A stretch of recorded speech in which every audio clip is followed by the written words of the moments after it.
저희는 직장 연차가 쌓일수록 근로소득보다 자본소득에 더 집중하고 있습니다. 그 이유는 무엇일까요? 안녕하세요. 자산이 눈덩이처럼 불어나길 바라며 열심히 살고 있는 30대 눈덩이 부부입니다.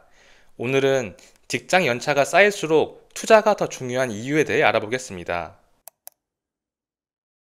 먼저 근로소득과 자본소득의 차이에 대해 알아보겠습니다.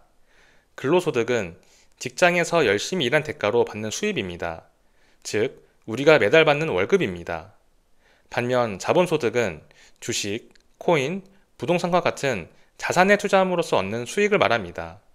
대표적으로 주식이나 ETF에서 나오는 배당금, 부동산에서 나오는 월세, 주식과 부동산의 가격 상승에 따른 시세 차익 등이 자본소득에 해당합니다.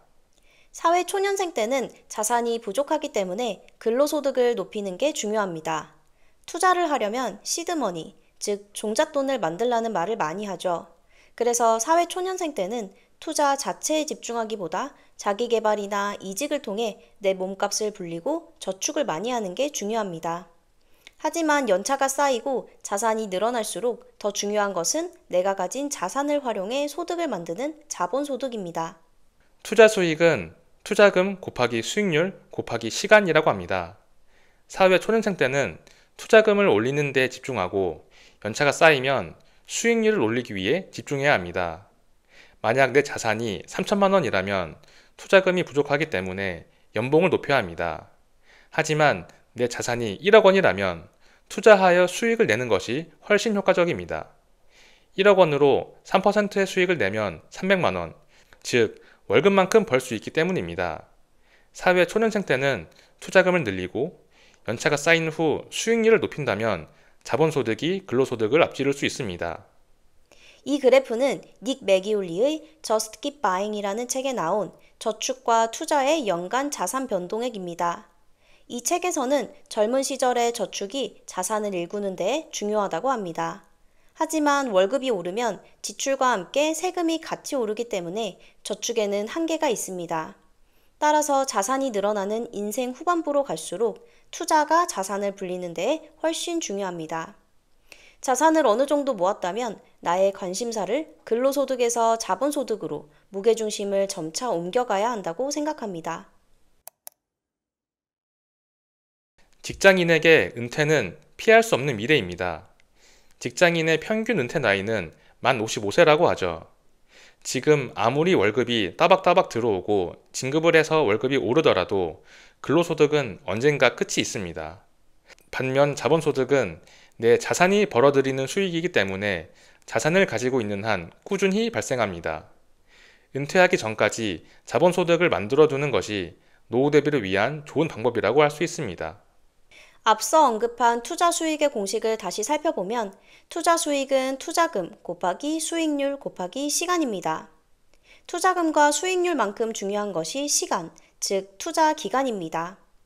투자금을 늘려가고 수익률을 높이고 여기에 오랜 기간 투자한다면 복리의 효과를 누릴 수 있습니다. 워렌 버핏은 현재 자산의 90%가 65세 이후에 불어났다고 합니다. 12살에 투자를 시작한 워렌 버핏은 더 일찍 투자를 시작하지 못한 것을 후회한다고 하기도 했습니다. 이처럼 하루라도 일찍 자본소득을 시작하는 게 중요합니다. 기본적으로 근로소득을 높이는 것은 쉽지 않습니다. 회사에서 밤낮으로 열심히 일을 하여 성과를 잘 받고 진급도 제때 한다면 연봉이 빠르게 오를 수 있습니다. 하지만 그렇다고 해서 연봉이 우리가 원하는 수준만큼 계속해서 오르지는 않습니다. 어느 정도 오르거나 연차가 쌓이면 연봉 상승 속도가 줄어드는 게 일반적입니다. 근로소득을 높이는 데에 변수도 많습니다.